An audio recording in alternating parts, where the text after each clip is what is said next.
Olá pessoal, boa tarde, ou até melhor dizendo, né, 6 e 1, boa noite a todas, a todos. Mais esse encontro aí da série de encontros online da Kojesc, né, pessoal?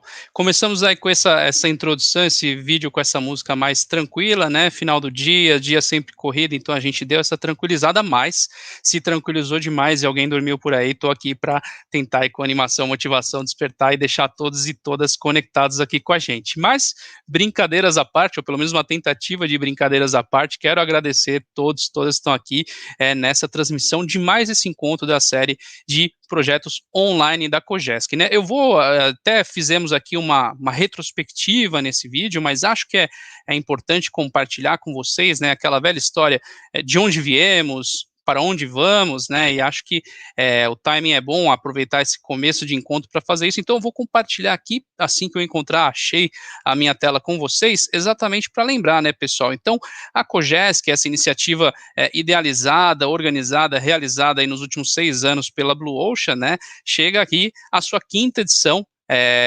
Originalmente esse encontro aconteceria em 2020, né, inclusive em março de 2020, a gente estava relembrando aqui há pouco, no dia 16 de março de 2020 aconteceria a quinta Kojesc, mas pelo motivo que sabem todos e todas tão bem quanto eu, o encontro presencial foi prorrogado, né, e até a realização desse encontro presencial, dentro de todas as vamos dizer, as regras e os protocolos aí necessários, temos, sem dúvida alguma, compartilhado conhecimento e proporcionado network em várias iniciativas online, né, entre elas esse encontro de hoje nesse formato show quiz, né? Então esse é o terceiro encontro nesse formato, onde a gente vai tratar de gestão de grandes ofensores, né? Então queria passar com vocês esse projeto, mas não sem antes agradecer, como sempre gosto de fazer, a nossos patrocinadores, então Sul América, Axis Med, o Hospital Alemão Oswaldo Cruz, a Qualicorp, a MindSelf e a Saúde D, todas as organizações que, ao patrocinar, envolver-se com um projeto como esse, elas mostram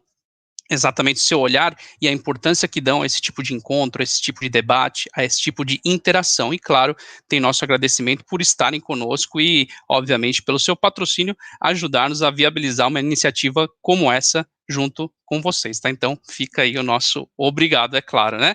Pessoal, lembrando então, a gente tem aqui um formato hoje bastante focado em debate, né, na prática, assim, em respostas a perguntas que vocês enviaram para a gente. Então, quem está aqui conectado, conectada com a gente, mandou para nós perguntas anteriormente, vocês mandaram ali ao se inscrever e vamos na próxima hora abordar essas perguntas, né? E quem está aqui com a gente, Dr. Eduardo Oliveira, ele que é CEO da Saúde D, vai compartilhar a sua visão, a sua experiência sobre diversas perguntas que vocês nos provocaram e nos trouxeram por meio desse formulário, e estou aqui como o moderador dessa sessão, como essa pessoa para tentar ajudar aí na condução desse encontro, provocando o doutor Eduardo exatamente com as perguntas que vocês mandaram, tá?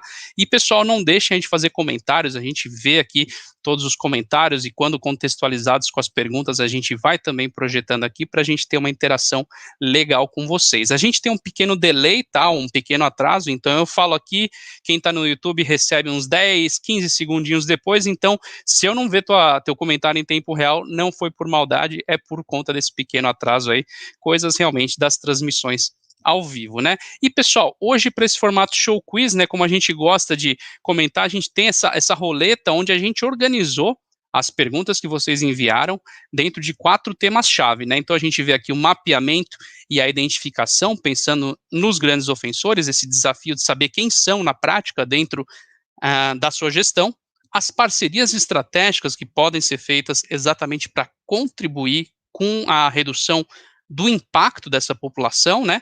Também, obviamente, a promoção de saúde, esse é um tema bastante relevante que temos sido provocados aqui em se tratando de grandes ofensores e, claro, não dá para mencionar estratégia e gestão. É para isso que a gente está aqui. A COGESC é uma conferência de gestão na saúde corporativa e a gente não poderia deixar de ter esse tópico aqui, tá nas perguntas que vocês mandaram dentro das provocações, tá, pessoal? Então, a gente, dentro dessa, vamos dizer, dessa roleta, organizamos as perguntas de vocês e a gente vai com essa aleatoriedade provocar o nosso especialista aqui, o doutor Eduardo, que está com a gente, exatamente para que ele possa compartilhar a sua experiência e visão nesse tema, tá bom? Então, volto aqui com vocês, interrompo o meu compartilhamento e convido o doutor Eduardo já agora na transmissão, a quem eu cumprimento, dou aí uma boa noite e convido a cumprimentar também a todos os nossos colegas conectados aqui com a gente. Doutor Eduardo, um prazer ter tua presença aqui. Como vai? Tudo bem? Opa, você está mutado, doutor. Olá, agora Paulo. Sim. Olá, Paulo. Boa noite, tudo bem? Boa noite para você, boa noite a todos que nos ouvem, que nos veem, né? Prazer, é uma satisfação participar com você aqui da 5ª edição da COGESC online, né?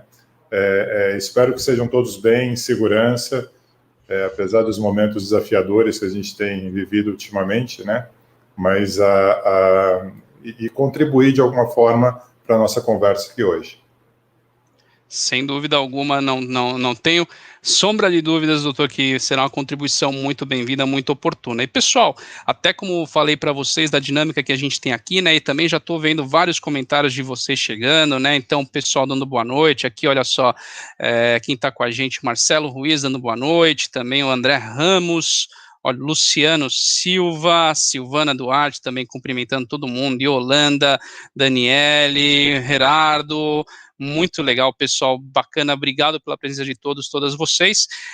Vou começar então no nosso pontapé aqui para provocar o doutor Eduardo, já compartilhar com ele e com vocês, né, como eu gosto de fazer de forma lúdica, mas também muito visual, a minha tela, e ela mostra exatamente para nós essa roleta, né? Então temos esses quatro assuntos, e o primeiro em que a gente vai te provocar, doutor Eduardo, vamos ver qual vai ser ele, vai ser promoção de saúde, bacana, e então já vamos ver o que está linkado aqui, promoção de saúde, olha só, a Érica Campos do Bradesco, ela coloca, né, quais os critérios que devemos utilizar para avaliar os grandes ofensores, separando-os por grupos de saúde. Doutor, passo a bola e a palavra para você para que possa compartilhar a tua visão e atender tanto a Érica como aos colegas que estão aqui com a gente. Vamos lá? Perfeito, Paulo. Érica, obrigado pela pergunta, né? A gente deveria olhar aí para os ofensores de duas formas, né? Uma forma é aquele dentro da própria apólice, que muitas empresas ali trabalham na gestão, e eu acredito que a pergunta da Érica venha em relação aos prestadores hoje, né? Que muitas vezes atuam junto às operadoras.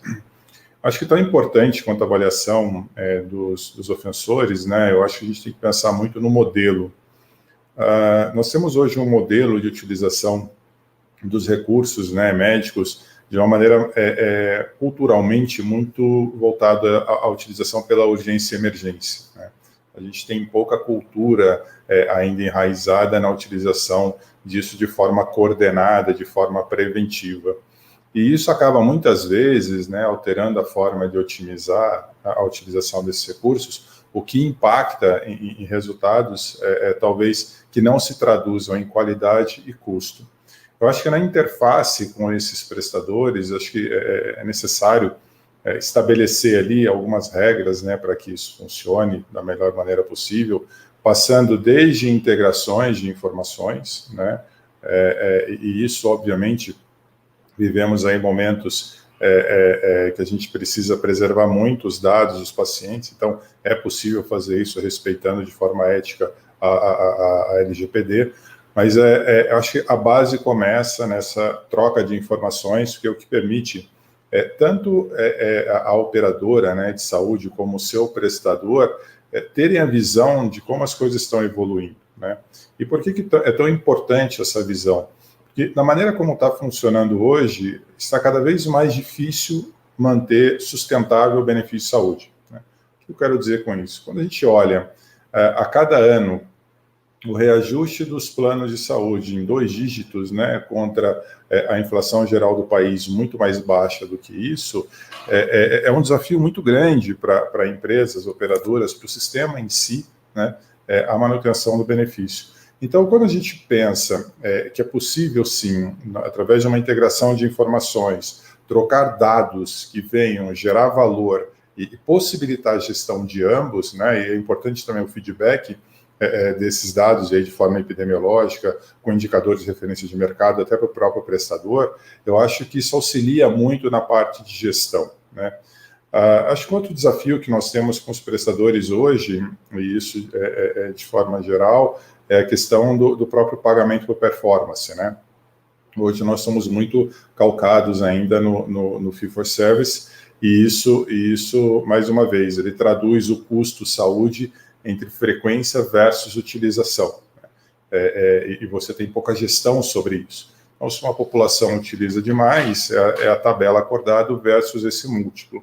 E por outro lado, não há o estímulo para esses prestadores, para esses recursos, de desenvolverem aí qualidade, traduzir isso em remuneração, para que a gente consiga estratificar um pouco melhor e adotar novos mecanismos. E, novamente, podemos fazer isso entre questões de acerto e erro, e eu não estou falando que essa seja a única ou melhor opção, mas eu acho que a gente tem que começar a testar novas modelagens de remuneração. Eu acho que a gente tem que testar novos produtos, qualificação principalmente de rede, né? Hoje a gente monta as redes de plano de saúde muito baseado, embora tenham critérios mínimos, né, para que sejam preenchidos, mas eu acho que avaliar periodicamente esses profissionais ou esses recursos vinculados e isso permitir, mais uma vez, o aperfeiçoamento do serviço e da entrega, porque se esses recursos eles entregam algo melhor com valor e num custo compatível com gestão, a gente torna isso perpétuo, né? A gente consegue trazer a sustentabilidade para o sistema. Então, sintetizando um pouco mais a minha resposta, eu acho que pensar aí na troca de informações, dados, trabalhar com indicadores de performance, né? E aí isso tem que ser avaliado desde o profissional médico, passando pela diagnose secundária até a terciária. Eu acho que ter um modelo com porta de entrada talvez ajude muito, né? E a gente fala muito de atenção primária hoje. A integração desses dados, se possível, numa única base, e aí avaliar o comportamento desse indivíduo ao final, né? E mais uma vez que a gente consiga dar informações suficientes para que as pessoas possam, de fato, ter o cuidado e a saúde nas mãos, né? Para que ela possa coordenar. E eu acredito que a gente possa aí direcionar para os recursos em cada momento da vida dela que faça mais sentido ela utilizar. Perfeito, doutor. Até lembrando, né, pessoal, coloco aqui de novo, né, a provocação aqui que a Érica tinha feito, né, sobre critérios para separar os grandes ofensores aí para o grupo de saúde, né, doutor Eduardo trouxe uma visão bem ampla, falou bastante também do próprio VCMH, né, então acho que para a gente começar, né, ter uma visão bem ampla, foi bastante oportuno para abordar, endereçar aqui a provocação da Érica. A gente, seguindo aqui nessa nossa, vamos dizer assim, na nossa roleta, né, então, um próximo tema aqui que vem para a gente, olha, eu achei que ia ser o mesmo, mas não. Mapeamento e identificação, como adiantei para vocês, é uma provocação, mapeamento e identificação de grandes ofensores. Então, vamos lá, olha só. O João Pinheiro de Barros Neto, ele que é da PUC, ele coloca aqui, ó, atualmente, qual o maior ofensor da sustentabilidade dos planos de saúde bancados pelos funcionários e suas empresas? Doutor Eduardo, o que você pode dizer para o João Pinheiro e todas estão nos acompanhando aqui ao vivo? Eu acho que o maior desafio hoje para a sustentabilidade, João, obrigado aí pela pergunta, eu acredito que seja o modelo. Né? Nós temos um modelo, na minha opinião, que ele não prima pela prevenção e nem pela coordenação de cuidado. A gente trabalha muito no pronto atendimento, ou seja, contatos pontuais entre o usuário e o sistema. E isso acontece principalmente quando essas pessoas têm um problema de saúde iminente, né, algo mais urgente, que ela necessite aí de um atendimento imediato. E quando você faz esse atendimento, lembrando que o sistema hoje está muito segregado, né? Então, o que você faz hoje no atendimento de consultório, você não enxerga no hospital, você não enxerga na diagnose, essa segregação é difícil, né? Alguém que consiga coordenar toda a saúde da pessoa numa única jornada. Então, essa fragmentação do sistema, né, juntamente com uma cultura de utilizar isso de forma emergencista, somado ao modelo que a gente tem hoje, que propicia pouco uma porta de entrada, que na minha visão deveria ser atenção primária, né, você começa a ter desafios muito maiores, não só no momento, mas para futuro também, né, ou seja, como mudar isso. Então, ultimamente fala-se muito em atenção primária. Eu me recordo, no passado falava-se que a prevenção seria a solução para o sistema de saúde, depois falávamos em gestão de crônicos, né, também seria uma solução, depois foi a integração do assistencial ocupacional, depois falou em saúde corporativa e agora fala-se atenção primária. Na verdade, a solução está em integrar tudo isso, né, e você saber quem precisa de prevenção e você focar na prevenção, quem precisa estar na primária, da secundária, da terciária, ou seja, otimizar todos esses recursos, né?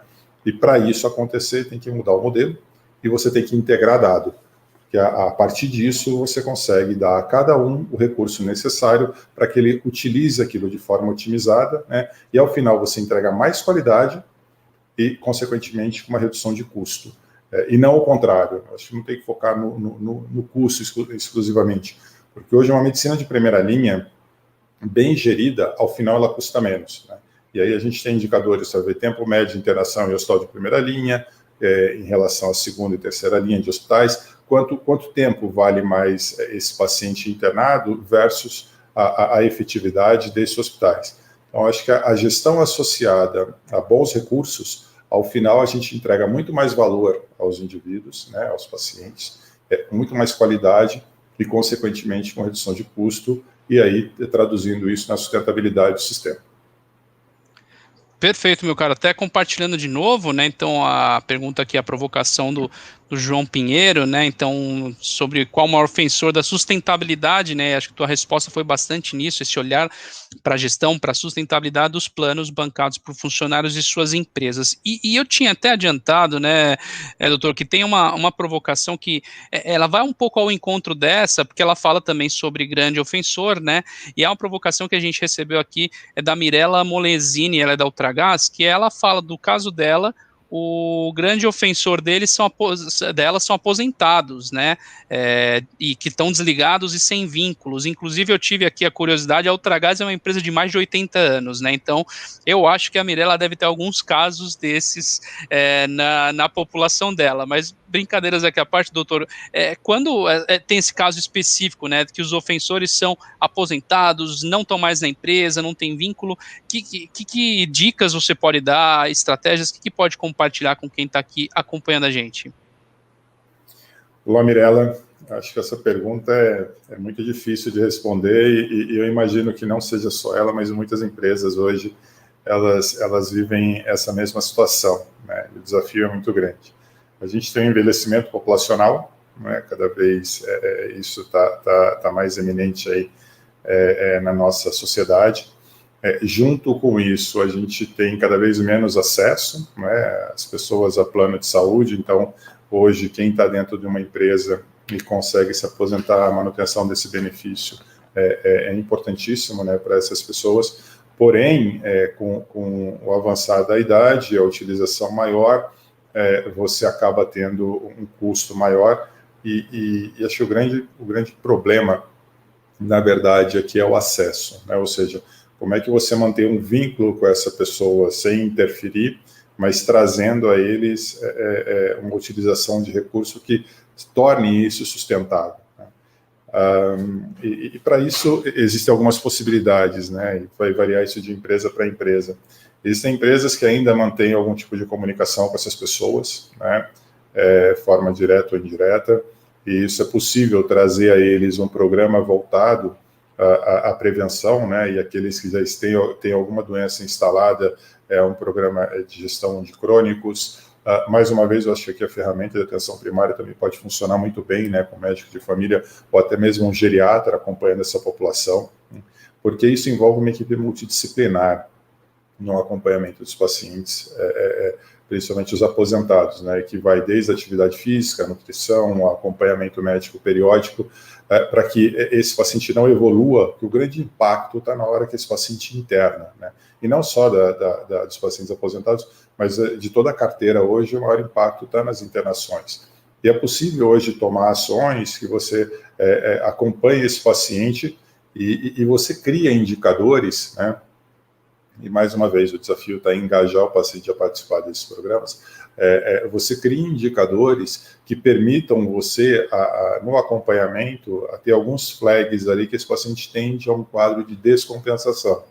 E diante desse quadro, você poder tomar alguma ação junto a ele, né, para que ele receba ali um primeiro atendimento, um atendimento pré-hospitalar, e que o mantenha em segurança, né, e acompanhamento da sua doença, e que ele não precise evoluir. E se evoluir, obviamente, ter um direcionamento para serviços especializados e voltados a isso.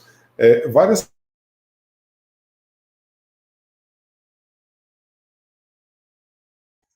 Ô, doutor, você ficou mutado aqui para mim. Não sei se apertou. Agora sim, agora voltou. Voltou? Eu devo ter tocado em alguma coisa aqui, peço desculpas. Então, no passado, eu participei de algumas ações para isso, né, desde atenção primária para essa população, envolvê-los aí em programas de gestão de crônicos, né, envolvê-los até em casos de avaliação de domicílio desses pacientes e atendimento domiciliar, né, e direcionando aí para a utilização de recursos, até em outros extremos de empresas que trouxeram como uma opção um plano voltado a esse tipo de faixa etária, né? E hoje nós temos no mercado algumas especializadas e que têm uma capacidade aí de gestão muito grande, né, dessa população, com bons resultados de qualidade e custo, acordados aí com sindicatos, para que isso fosse feito da melhor maneira possível, né, sem grandes traumas, porque qual é o desafio em tudo isso, né? A manutenção do benefício.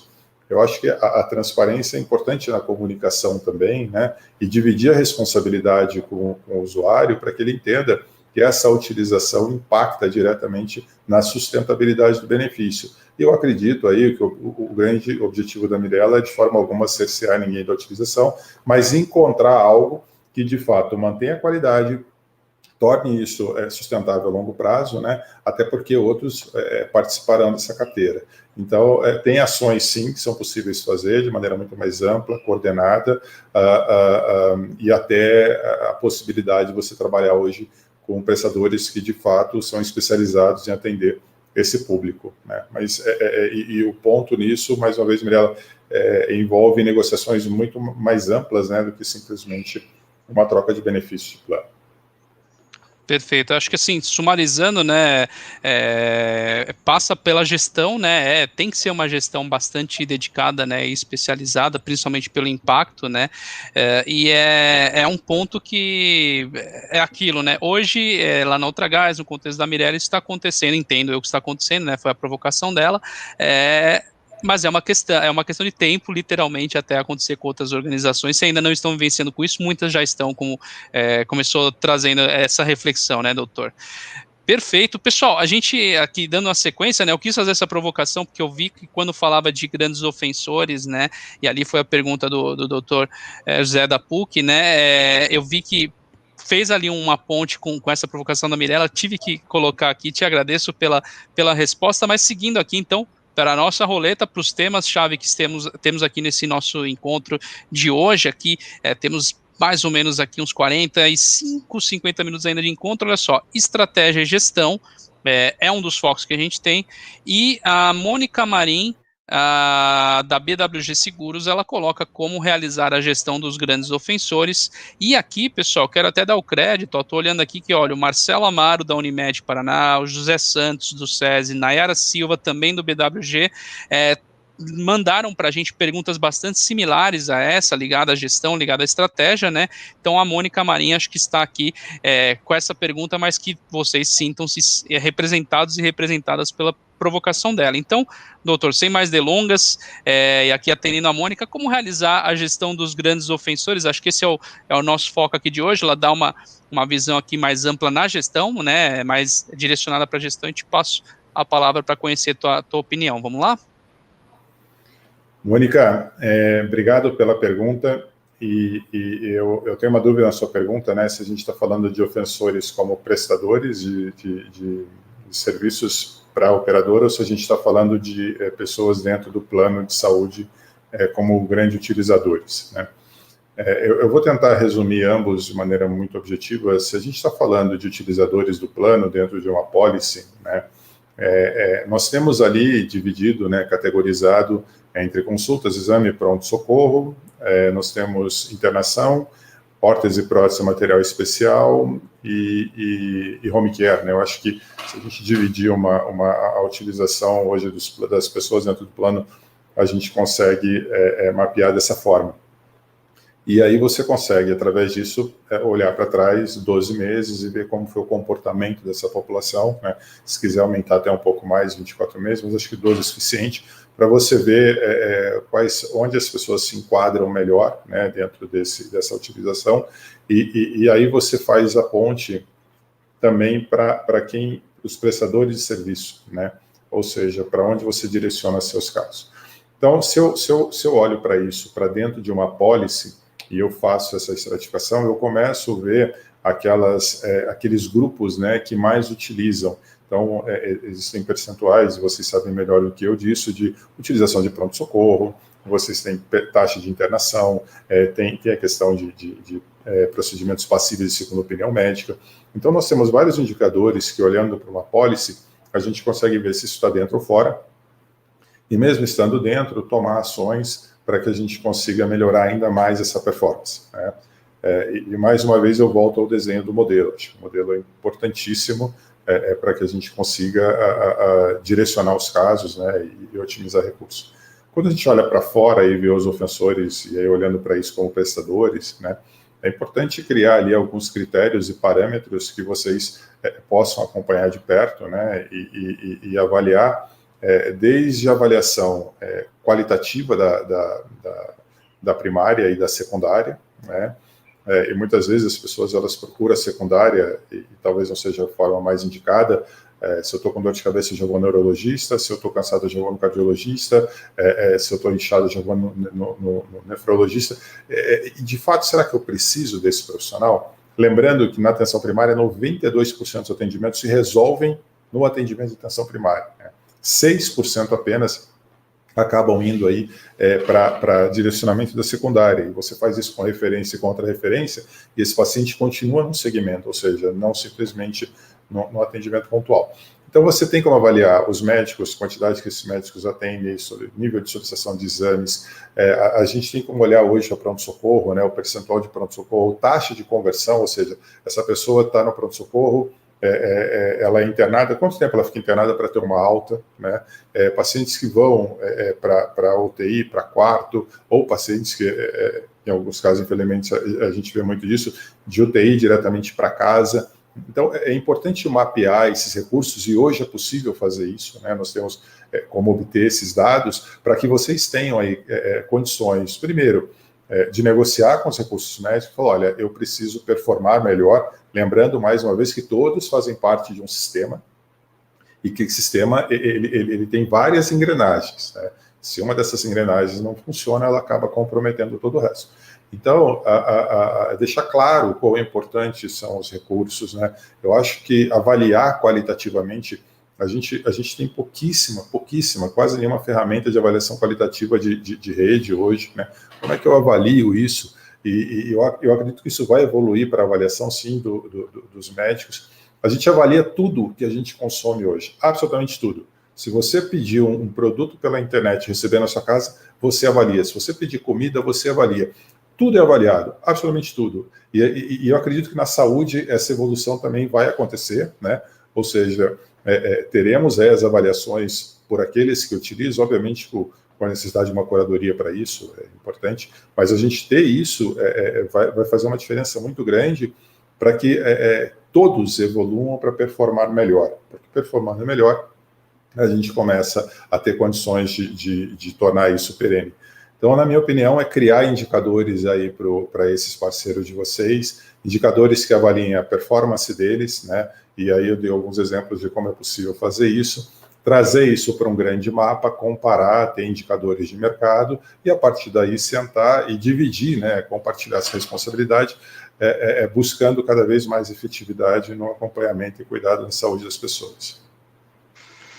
Perfeito, doutor, muito bom. Inclusive, como você começou, né, e quero aqui endossar, essa mesma provocação, recebemos aqui de colegas da Unimed Paraná, de colegas do SESI, colegas do BWG, então cada um com um olhar, cada um com um viés, então acho que a sua resposta sendo bem completa, mas olhando para ambos, vamos dizer assim, os vieses, ambas as possibilidades, quando se fala de grandes ofensores aqui, deu muito certo e atendeu muito bem quem estava conectado aqui com a gente. Eu tenho aqui também uma provocação que, na verdade, aqui olhando para a nossa roleta, né, eu quero projetá-la com vocês agora, exatamente para girar aqui e ver onde a gente vai parar. Olha só, mapeamento e identificação. Então, novamente, né, pensando para grandes ofensores. E aqui, olha, a pergunta vem lá do Vinícius Novaes, ele é da Unimed Juiz de Fora, e ele coloca, né, o estudo do histórico de utilização, percurso assistencial, guias em tempo real, modelagem preditiva, são as principais ferramentas para o gerenciamento ativo dos outliers. Essa pergunta é boa, que ele já dá uma boa parte da resposta, né, doutor? Mas eu quero te passar a palavra. Eu vou deixar projetado aqui um pouquinho do que o Vinícius trouxe, é uma pergunta extensa, os colegas também vêm, o doutor também contextualiza com a sua resposta, e daqui a pouquinho eu tiro. Mas já te passo a palavra, doutor Eduardo. São essas, quais outras, para que a gente possa aqui atender o Vinícius e os colegas estão com a gente? Mas não sem antes, pessoal, convidar quem está aqui, né, inclusive se ainda não fez, a curtir essa transmissão, né, isso ajuda para que isso chegue a mais colegas como vocês, ajuda para que isso atenda a mais gestores da saúde em organizações, esse tema que sempre é tão relevante, mais do que nunca, mais importante ainda, então não deixem de curtir essa transmissão e, claro, se inscrever nesse canal para sempre estar a par do que está acontecendo. Mas feito aí o momento jabá, merchan, doutor, volto contigo para ouvir tua opinião sobre o que o Vinícius trouxe aqui ligado aos outliers. São essas as principais ferramentas e quais outras? Obrigado, Paulo. Acho que o Vinícius traz aí, acho que a pergunta ela é muito, muito rica, né? Porque a gente até hoje viveu um desafio tecnológico muito grande, de integrar dado. Hoje, a gente não tinha tecnologia para isso, nós não conseguíamos integrar dado. E se você não integra dado, você avalia menos ainda comportamento. Né? Como é que se divide hoje a estrutura de dados? Você tem a engenharia de dados, que você estrutura o dado, você já aloca o dado corretamente em cada frente. Você tem a governança do dado, né? E a governança é onde você começa a unir dados, a integrar dados, a dado conversando com dado, né? E aí você tem algumas respostas. E o terceiro passo disso é a ciência do dado, né? Então, a ciência do dado vem responder aí comportamentos, ou seja, da maneira como a pessoa vem utilizando, você evolui de certa forma. Esse é o primeiro passo que a gente tem para trabalhar com predição, né? Ou seja, avaliação comportamental. Lembrando que a predição é algo que nós vamos testar, né, por muito tempo, uma ação e avaliar o resultado dessa ação. Então, hoje, quando eu olho, e pegando o exemplo disso, um paciente passível de uma cirurgia de coluna, né, e esse paciente é submetido, muitas vezes, a uma segunda opinião, qual a história desse paciente ao longo do tempo? Se eu pegar os últimos 12 meses, né, qual foi o comportamento? Como é que ele veio utilizando esse plano de saúde, ou ele veio interagindo com a estrutura médica multidisciplinar, né, que muitas vezes envolve fisioterapia, atividade física, outras questões? Quando eu começo a avaliar, aí eu vou encontrando um padrão, né? E aí o que você coloca é exatamente isso. O teu histórico, não só daquela população, mas você aumentar esse N, que te dê segurança em encontrar esses algoritmos, você começa a de fato ter ali a possibilidade de identificar um comportamento que, quando retornado ao início e olhado para toda a carteira, você fala, ó, esses estão se comportando da mesma forma, e você atua sobre eles, e aí esse desfecho pode ser muito melhor do que identificado hoje. Acho que o grande desafio é que nós temos hoje os dados muito transacionais, né? O que eu quero dizer com isso? Você só tem o dado de utilização e tem pouco dado diagnóstico. Então, o dado diagnóstico ele vem para enriquecer essa amostra. Então, hoje, muitas vezes, você pega um paciente que faz uma glicemia de jejum, uma hemoglobina glicada e passa no endócrino. Para mim, aparece como um potencial diabético. E hoje é possível integrar o resultado do exame e dizer, olha, o paciente é um diabético. Então, você tem mais assertividade nisso. Diante desse número maior de pacientes, você começa a avaliar o comportamento da população. Então, nós superamos essa barreira tecnológica, eu acho que é possível hoje sim integrar dado, né? Muitas empresas estão trabalhando com predição, esses algoritmos preditivos, novamente, isso é no longo prazo, você não consegue fazer isso nem no médio prazo, né, para ter segurança e assertividade na hora de definir o algoritmo, e isso vai ser dinâmico, né, isso vai mudar com o passar do tempo, e você vai aperfeiçoando cada vez mais, identificando novos algoritmos, né, novos comportamentos e atuando sobre eles. No momento, hoje, nós temos aí outliers, né, que você atua de maneira, aí eu diria, mais corretiva, né, não tão preventiva. Então, você vai ter o seu internado de longa duração, você vai ter esses pacientes submetendo a cirurgias ortopédicas ou outras cirurgias envolvendo materiais e medicamentos de alto custo, né? Você vai ter aí pacientes utilizando muito o plano de saúde. Então, para cada um desses, hoje é possível uma ação distinta, né? Imediata, isso já funciona assim, para que dê condições de acompanhar e assegurar que muitas vezes você pode ter um caso realmente de altíssimo custo dentro da sua pólice, porém, você sabe que aquilo está sendo conduzido da melhor forma possível, né? E acompanhando a evolução daquele paciente e trazendo a ele o melhor recurso dentro da necessidade dele. Então, de maneira mais pontual hoje, eu vejo atuação realmente nesses casos mais complexos, né? E na atuação daqueles que vão submeter a cirurgias passíveis de uma avaliação prévia. E lembrando, né, a segunda opinião é para garantir ao paciente o melhor procedimento para ele, e não pensando em custo para que isso vai economizar algo. Isso deve ser consequência, porque uma cirurgia mal indicada, consequentemente, os problemas que esse paciente ele acaba tendo depois, né, são muito mais graves do que a condição anterior dele, e nós vivemos muito isso, né? Eu já vi pacientes de 28 anos que foi indicado de forma equivocada uma cirurgia de coluna, e a menina hoje está com andador, né, com 28 anos de idade. Então, o impacto disso é um negócio assustador no dia a dia das pessoas. Então, essas indicações, né, essas segundas opiniões aí, muitas vezes o objetivo é assegurar a melhor conduta para esse grupo. Então, nesse ponto, eu acho que a gente tem muito que evoluir, nós estamos nessa rota, né, de trabalharmos aí em relação à predição, né, integrar dado, a ter dado diagnose e evoluir para comportamental e futuramente atuar no início da jornada das pessoas. Hoje a gente atua ainda muito, infelizmente, do meio para o final da jornada, mas é efetivo também quando você assegura a eles a melhor conduta sobre os principais agravantes da sua saúde.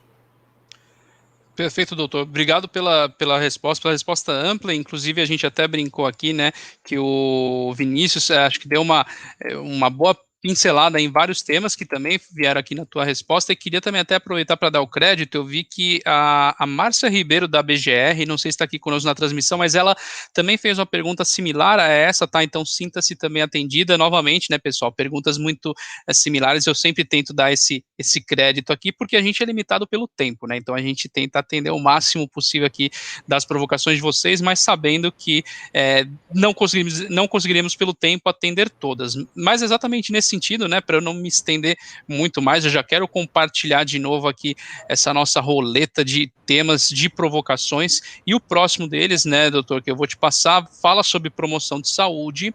Acho que a gente começou com esse tema e agora está nele de novo, e a gente tem uma provocação aqui da Roseli Souza, que é do Banco BMG, e ela fala como tratar de casos sensíveis, demonstrando o cuidado necessário com os colaboradores para que não achem que é apenas uma questão de custo, né? Então tá aí a pergunta da Roseli projetada. Quero dar o crédito também, olha só, a Gilmara Lopes da TIM, ela fez uma pergunta também quando ela fala sobre como tratar os doentes e não a doença, né? Então acho que também contextualiza aqui com o que a Roseli trouxe, mas focando aqui, né, nesse olhar, doutor, que a Roseli trouxe, tratando desses casos sensíveis, demonstrando cuidado, para que não achem que é só uma questão de custo. O que pode compartilhar com todas que estão nos assistindo e atender aqui a pergunta da Roseli?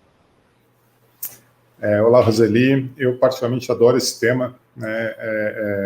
Muito do que eu trabalhei e construí aí, minha experiência profissional foi em cima disso, né? De buscar sempre o melhor desfecho para os pacientes. E uma coisa que eu vi nessas empresas era a cultura, né? Empresa, é interessante dentro da cultura da empresa como eles cuidam de pessoas, né? Empresas se cuidam de pessoas, muitas vezes isso vem naturalmente na hora que você se depara com uma situação como essa e você tem que tratar dessa pessoa, né? Voltando até a colocação de tratar doentes e não doenças, isso faz uma diferença muito grande. Então, uma cultura é importante, né? Uma cultura de cuidado, um cuidado genuíno, como você coloca na sua pergunta, isso transborda aí toda e qualquer abordagem, não só de um paciente doente, mas de inter-relação aí entre todos dentro da empresa. Então, o primeiro ponto, eu acho que a cultura é importante você levar isso a todos, né? O cuidado genuíno e o acompanhamento da saúde das pessoas. Eu acho que o segundo ponto nisso é você ter profissionais de saúde que possam ter acesso a essa pessoa, né? Somado à cultura, à abordagem. A forma como a gente aborda, isso faz uma diferença muito grande, né? Nós temos, e eu trabalho há bastante tempo com isso, abordado pacientes aí durante muitos anos, né? E tanto pacientes abordados por telefone, pacientes visitados em hospital, pacientes atendidos ambulatorialmente. E uma coisa que a gente toma muito cuidado é nessa abordagem, ou seja, como é que eu chego a essa pessoa, né? Como é que eu acolho essa pessoa, como é que ela entende que eu estou ali de fato para ajudá-la, e como é que eu transformo isso numa ajuda efetiva. Porque não adianta eu só ir lá e conversar e tudo continuar como está, né? Então, o alinhamento de expectativa em relação a isso, ou seja, a empresa ter a possibilidade de muitas vezes atuar nesses casos, né? E eu tenho inúmeros casos aqui para dividir com vocês em relação a isso. Mas o cuidado, né, e o boca a boca é interessante, isso dentro da empresa vai repercutindo, né, e as pessoas, eu passei por uma situação, eu fui atendido dessa forma, eu gostei muito e passa para o outro, e quando aparece um problema eles direcionam, olha, vai lá, fala que vão de fato te ajudar, né?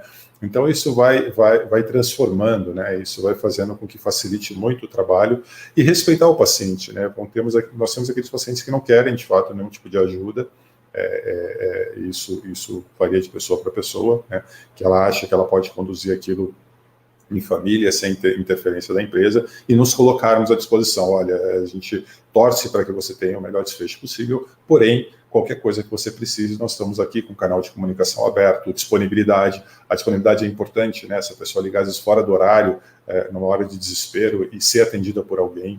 Então, tudo isso faz parte, e eu acho que não tem uma ação única para isso, eu acho que é multifatorial aí, né? Mas passa, de fato, por gerar valor, por entender, por cuidar de pessoas, né? E entender que acho que o recurso humano está num papel aí fundamental de resolver e solucionar esses problemas e principalmente acolher essas pessoas aí no momento que elas mais precisam, que é um período de vulnerabilidade, por uma sessão de saúde ou com ela ou com o familiar. Aí, por último, a ética, né? Isso de forma alguma pode passar para outros dentro da organização.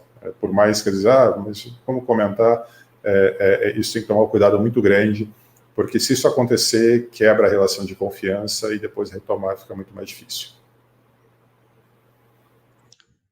Agora sim, eu me ouço e te ouço. Bacana, doutor.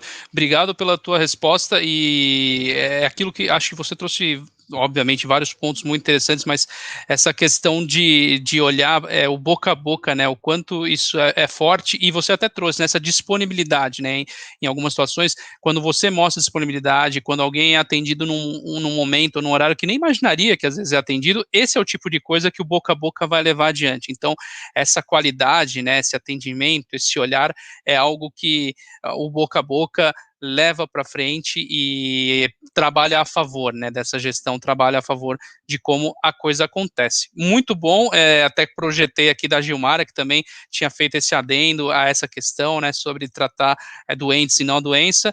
E seguindo aqui na nossa roleta, olha, a gente tem aqui pelo menos mais 20 minutos, mas estamos bastante objetivos aqui com as tuas respostas, doutor. E eu quero compartilhar aqui, uma provocação, e agora o tema vai vir, né, que é de parcerias estratégicas. Esse tema já apareceu aqui hoje, a Jussara Barbosa Freitas, olha, da Cafá Saúde, o que ela coloca para a gente, né? Como conciliar uma boa parceria com prestadores grandes ofensores, mas que detém a grande preferência do seu público de operadora autogestão. Acho que aqui é uma outra perspectiva, né, desse mesmo tema, mas eu te passo para compartilhar com quem está com a gente acompanhando. Vamos lá? Olá, Jussara. É interessante esse seu tema, né? Porque ele está vinculado não só a conciliar a parceria com grandes ofensores, que muitas vezes têm a preferência da sua população, mas também com o acesso, né, a outros recursos. Existem cidades hoje, determinados recursos eles acabam praticamente criando uma dependência, né, que fica muito difícil você diversificar, você ter outras opções, e eles, sabendo disso, eles negociam valores aí altíssimos, né? Então a gente vê cidades menores com tabelas muitas vezes altíssimas e fica difícil fechar a conta ao final, né?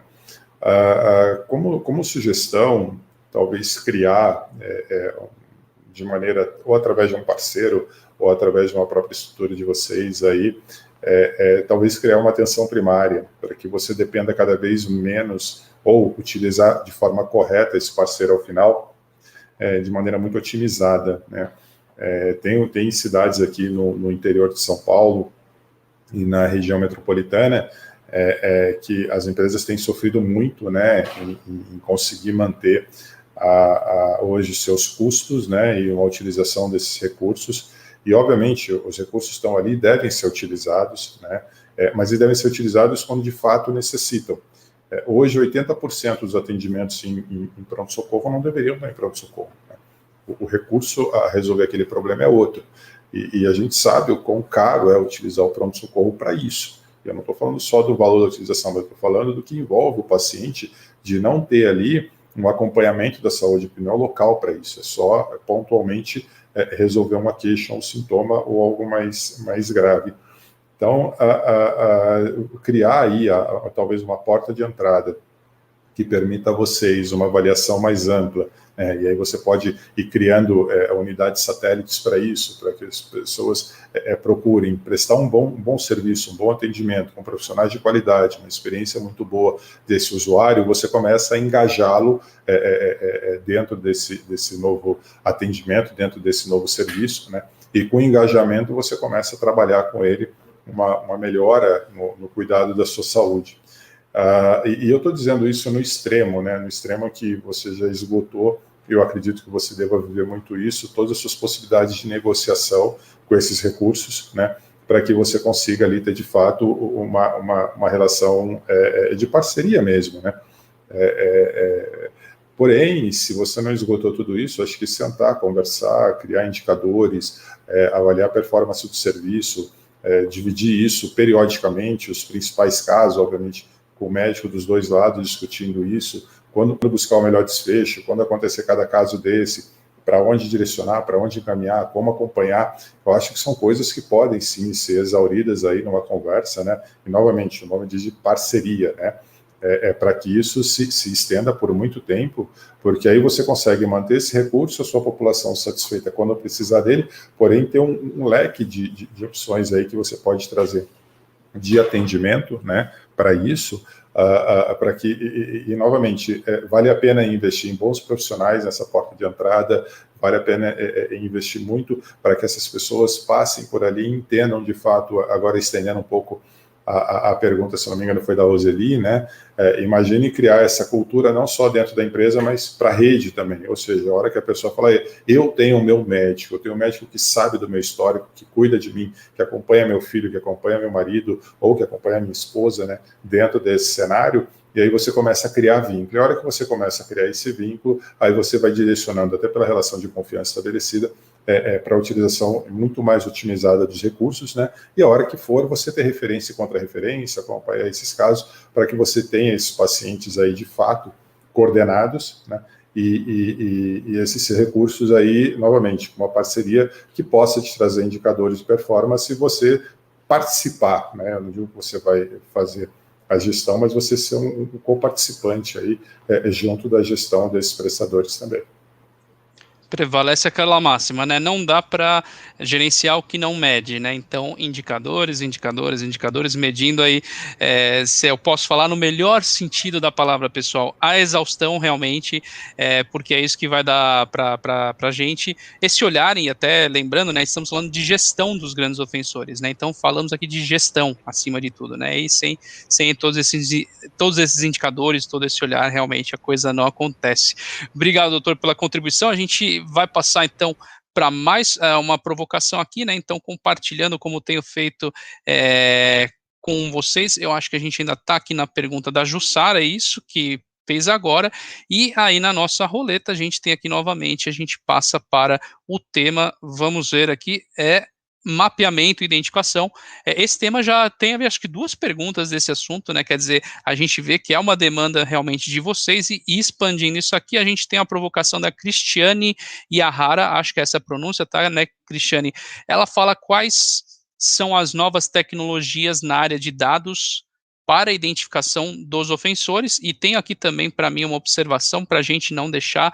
A Cristiane Menescal da Cafaz Saúde também fez uma pergunta bem similar aqui, a sua xará, inclusive a Cristiane Yahara, então faço aí também a menção e agradeço por enviar a pergunta. Então, voltando, né, quais novas tecnologias, doutor, na área de dados para a identificação dos ofensores? Acho que um tema que já foi tratado aqui em algumas ocasiões, quando se falou em dados, mas talvez não com esse olhar tão assertivo que a Cristiane trouxe aqui. Te passo a palavra para compartilhar com a gente tua visão. Vamos lá?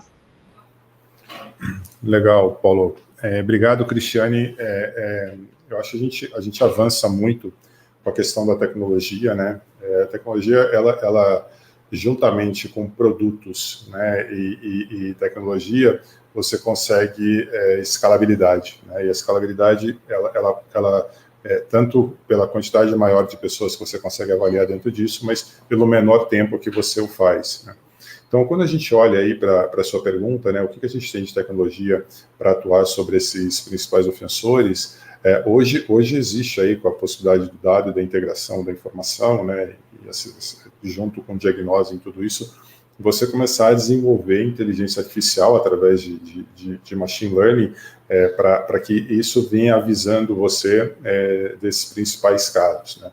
A gente tem utilizado a inteligência artificial para isso hoje em dia, para me falar o seguinte: olha, esse paciente aqui está internado, ele entrou lá com determinado CID no hospital, e isso já avisar a minha equipe médica que aquele caso é um potencial caso grave, né? O impacto que isso possa trazer para a carteira. E aí já há uma ação sobre isso. Então, você começa a pegar a inteligência artificial para te ajudar a olhar para esses ofensores, né? Como eu falei há pouco, avaliar a predição, né? E a predição vai te dando isso numa carteira, mas você pode ter isso de 2 formas. Você pode pegar um período, um histórico, e trazer isso para uma avaliação de carteira, e você tem ali um perfil da sua carteira, como essa carteira se comporta, e aí você cria aí, soluções para que isso te ajude na gestão dessa população agora e para o futuro também de possíveis problemas que você possa ter. E no dia a dia você acompanhar diariamente esses casos, né? Não adianta você chegar ao final de um período, ter um relatório e falar, olha, neste período você teve esses casos aqui de 3 meses atrás. Não, o acompanhamento diário dos casos, e é possível fazer isso, você vai tendo ali a atuação, o que você faz em cada um deles, para que ao final de 3 meses, quando você puxar o relatório e olhar, e você falar, bom, esse caso, mais uma vez, respeitando toda a questão da LGPD, né? Mas esse caso aqui, por exemplo, era um caso de uma insuficiência cardíaca. O que foi feito? Esse caso foi um politrauma. O que foi feito? E aí você tem a identificação do caso, a ação e um resultado para aquele caso, né? E mais importante que isso é você trazê-lo para um acompanhamento, ou através de uma equipe própria, ou através de um direcionamento para uma equipe que você tem aí dentro de uma rede referenciada dentro do plano de saúde, e que essas pessoas façam esse segmento, né, engajadas, para que ao final de um tempo de avaliação ele tem uma qualidade de saúde melhor e não reinterna, porque muitas vezes o paciente que sai de alta, ele não é acompanhado, ele volta a reinternar. Então, eu vejo aí, sim, a inteligência artificial, você colocando em alguns pontos dessa jornada, né, em algumas situações específicas, e novamente, isso tem muita coisa em construção, já tem algumas coisas prontas que nos permitem isso, né, para que a gente consiga escalar, atender muito mais gente dentro num período muito curto, né, e fazer disso um modelo de negócio, que é o que tem se buscado hoje no mercado. E tudo isso, né, doutor, sem perder de vista a LGPD, né, para todos os elos, vamos dizer assim, presentes nessa cadeia, né, porque é uma informação que, a partir do momento que ela é compartilhada e detida, né, seja por quem estiver aqui envolvido, tem a responsabilidade e é muito sensível, né, a Lei Geral de Proteção de Dados, ela é bem específica, né, entendo assim, nesse assunto, mas ao mesmo tempo ela deixa algumas margens, é importante estar atento, né, porque não é uma coisa trivial para gerenciar quando a gente fala de dados, porque não passa apenas pela parte, vamos dizer assim, prática, mas também a teoria, a parte da segurança, inclusive, da informação, né, que acho que não é a seara de muitas que aqui estão, mas tem esse olhar também, né, então não é nada trivial, né. E isso, Paulo, só complementando, né, esse ponto, hoje o funcionário tem que ter o de acordo, né, para que a empresa trabalhe na integração desses dados, né. E voltando à pergunta, comentário da Mirella também, né, sobre cultura, ainda há pouco, quando você tem uma empresa que tem uma cultura que cuida, o colaborador se sente muito mais seguro em dar o aceite, né, na integração, porque ele sabe que isso é em benefício. Quando você não tem uma cultura na empresa de cuidar, é muito difícil que esse colaborador disponha os dados dele ali, por mais genuíno que seja essa preocupação em trazer a ele benefícios para a coordenação da sua saúde, mas é um desafio que as empresas têm hoje e precisa deixar isso muito claro para ele na hora dele assinar um documento que permita a integração dessas informações e o benefício dele. Perfeito, ótima consideração também para essa questão tão importante. Olha só a Silvana colocando, doutor, parabéns, como sempre, muito esclarecedor, sou fã, obrigado Silvana pelo comentário, pela deferência, pela audiência também aqui conosco, tá? E aí também temos aqui a Vera Santos, parabéns pela organização do evento, o vídeo ficará disponível. Vera, eu vou responder sua pergunta no final da transmissão, tá?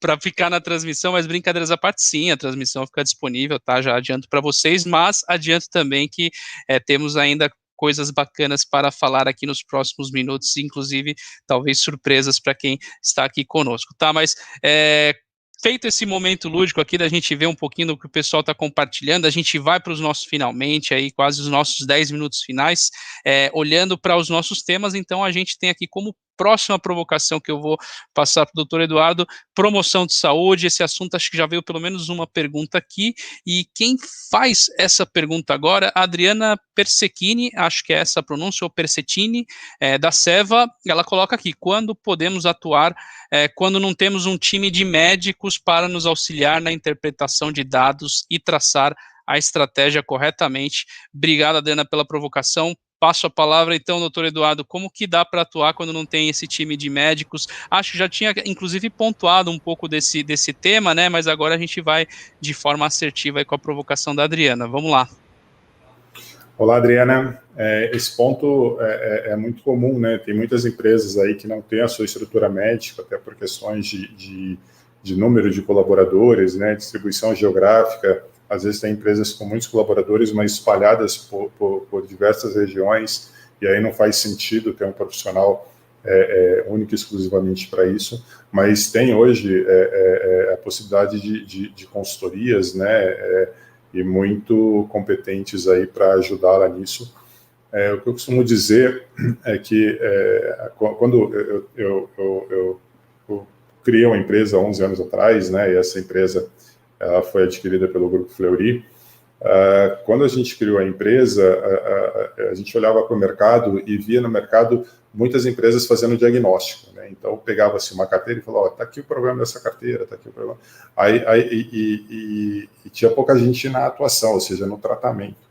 Eu falei, puxa, vamos nos posicionar no tratamento, né? Então quando a empresa falou, eu tenho esse problema, como é que você resolve?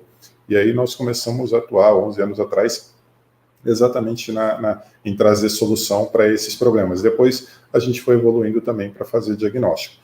Então, esse ponto que a Adriana traz, e é muito comum aí, é você ter uma consultoria ou até mesmo um consultor, né, que possa ajudá-la no mapeamento aí dessa carteira, né, e aí você ter um sistema que te ajude com isso, a mapear corretamente, a você poder ter uma avaliação analítica, né, da sua situação. Eu acho que esse é o primeiro passo para a tomada de qualquer estúdio, né? Pegando aí o que o Paulo falou há pouco, sem informação não tem gestão, né? E muitas vezes as pessoas querem fazer gestão muito naquela dor, né, do que estão vivenciando ou do que acham que de fato acontece. A minha sugestão é que voltem um passo, procurem trazer a maior base de dados possível, de forma fidedigna e estruturada, para que dê condições de vocês olharem para isso, aí sim, chamar o médico, e aí essa consultoria é o médico, né, que tem que estar vinculado à consultoria para poder ter acesso a informações desse paciente, ele tem que assinar um termo de sigilo, né, então tem toda uma tratativa administrativa para que ele possa ter acesso e auxiliar vocês, respeitando toda a ética, né, da melhor maneira de conduzir esses casos e de tomar ação sobre eles. Porque eu acho que não é só fazer o diagnóstico, mais uma vez, eu acho que tem que ter uma atuação e uma atuação efetiva e trazer para vocês ao final o resultado disso. Ou seja, a cada 3 meses sentar e falar, olha, os casos que tivemos, as ações que tomamos, o resultado que encontramos. E isso reflete no comportamento da apólice, possivelmente numa mudança de cultura, né? Quando você faz isso de forma, voltando à palavra utilizada há pouco na pergunta da Mirella, acho que se não me engano, da Roseli, em relação à cultura, de forma genuína, né, no acompanhamento e na preocupação com essas pessoas, para que ao final eles comecem a mudar o comportamento e se engajar cada vez mais no cuidado da saúde. Então, existe sim a possibilidade, e aí o custo fica muito mais compatível, né, com o tamanho da empresa e com quanto quer se investir. Mas, afinal, vale muito a pena, porque o resultado disso transformando a sua curva de crescimento. Não pense em reduzir custo de plano de saúde, simplesmente porque eu acho que a métrica está equivocada de você reduzir o per capita. Pense em você reduzir sua curva de crescimento ano a ano, de trazer isso para índices que caibam no seu orçamento e isso se torne sustentável com o passar do tempo, com uma gestão efetiva. Agora sim eu me ouço e todo mundo me ouve. Obrigado, doutor, pela tua colocação. Pessoal, já são 7h03, né? Nossa ideia era passar um pouquinho das 7h05, chegar no máximo até 7h10. Eu acho que a gente consegue atender mais uma pergunta aqui que vocês enviaram para a gente antecipadamente. Eu vou projetar, como tenho feito, né? Aqui a minha tela para vocês. Vamos ver o que sai de provocação aqui agora. A gente atende mais uma questão aqui, doutor Eduardo, que trata sobre mapeamento e identificação. Esse aqui, sem dúvida, foi o tema campeão aqui que veio para a gente. Olha, tem a pergunta do Daniel Cirino, que é da 3M.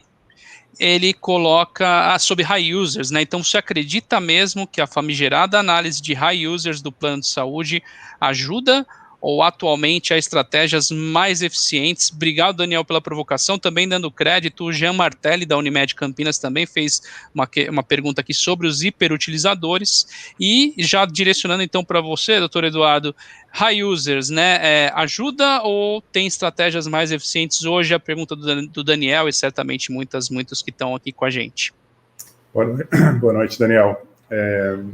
Só high user não. A gente está falando aí hoje, high user, numa carteira, em torno de 12% a 14% de uma carteira realiza mais de 13 consultas por ano, né?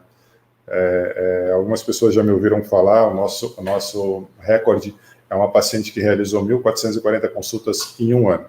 Então, ela ia a pronto-socorro 3, 4 vezes ao dia por uso de uma medicação. Ela era uma dependente química e ela utilizava a medicação para dor.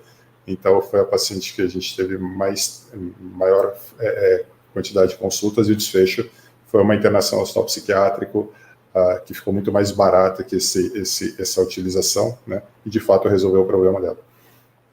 Em relação a high user, novamente, eu acho que quando a gente olha para uma carteira e a gente estuda 12 meses essa carteira, você vai ter diferentes ofensores ali, né, através da utilização. O high user é um deles, então eu acho que só o high user atuar de forma isolada dependendo da carteira e do perfil, pode ou não trazer resultado. Posso pegar uma carteira que só tem high user, e aí isso faria sentido para essa carteira. Agora, quando eu começo a olhar e estratifico, né, os principais utilizadores aí, ou forma de utilização disso, o high user acaba sendo um desses utilizadores. O que a gente tem feito, né? Eu acredito muito no trabalho com high user com médicos, né?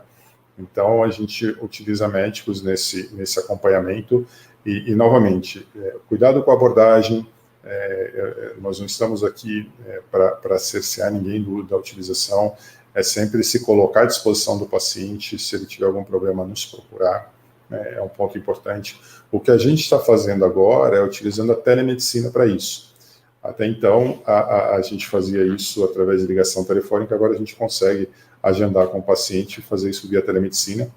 Você torna isso muito mais pessoal, né, o médico à frente do paciente, e o paciente vendo o médico, ele acaba criando uma relação ali maior ainda de confiança, né? E aí o médico entendendo o caso desse paciente, a gente pode ter duas condutas nisso. Eu posso direcionar para um especialista da minha própria telemedicina. Então, o meu médico clínico avaliou aquele paciente, acha que ele precisa de um endócrino. Eu posso mandar para uma endócrina, né, e fazer essa consulta pelo endócrino e tomar conduta por ali, ou eu posso direcionar isso para um especialista do plano de saúde dessa pessoa, né, para que ela procure esse profissional e faça o segmento de saúde dela. Então, essas duas formas, e depois eu volto com esse paciente novamente, né, a gente fica com ele no radar, para ver se ele passou em consulta, se isso fez alguma diferença, e você tem um comportamento dessa população 12 meses antes, aí eu estou falando de forma epidemiológica, você tem uma ação e um comportamento depois, né. Se você reduz a quantidade de consultas nessa população, porque encontrou ali uma solução e um médico, essa pessoa se identificou e começou a acompanhar a saúde dela, consequentemente, isso ao final reflete em custo, né? Ou seja, ela usando menos a rede, você faz a conta de consulta versus uma consulta gera aí 4 a 5 exames, né? Múltiplo pelo custo de exame, você vai ter um valor de uma consulta hoje no plano. Mas mais importante do que isso, é você ensinar essa pessoa a usar corretamente o plano, é você servir como uma base de orientação para ela em problemas futuros, para que isso ela tenha uma qualidade melhor aí de saúde. Então, Daniel, eu acredito que high user isolado, só se for esse grande problema de uma pólice, caso contrário, eu acho que ele faz parte, porém eu vejo aí fazendo isso de forma diferente hoje com utilização de tecnologia e direcionamento para os programas, inclusive, que a empresa possa disponibilizar, seja eles preventivos, de atividade física, de nutrição, hoje tem meditação, tem yoga, então multidisciplinar, os nossos médicos, inclusive, ficam com isso em mãos e direcionam esse paciente, né? E depois informa até o médico da empresa, olha, nós tivemos esses casos, direcionam para ver se eles estão engajados ou não nesses programas, e assim mudem o hábito e comportamento quanto à adoção de novos hábitos. Então, de forma muito geral, eu acredito que seja talvez esse um caminho para trabalhar com essa população. Perfeito, doutor, obrigado pela contribuição. Está aqui o Daniel, inclusive, no nosso chat aqui, agradecendo, né, pela tua exposição, pela contribuição aqui.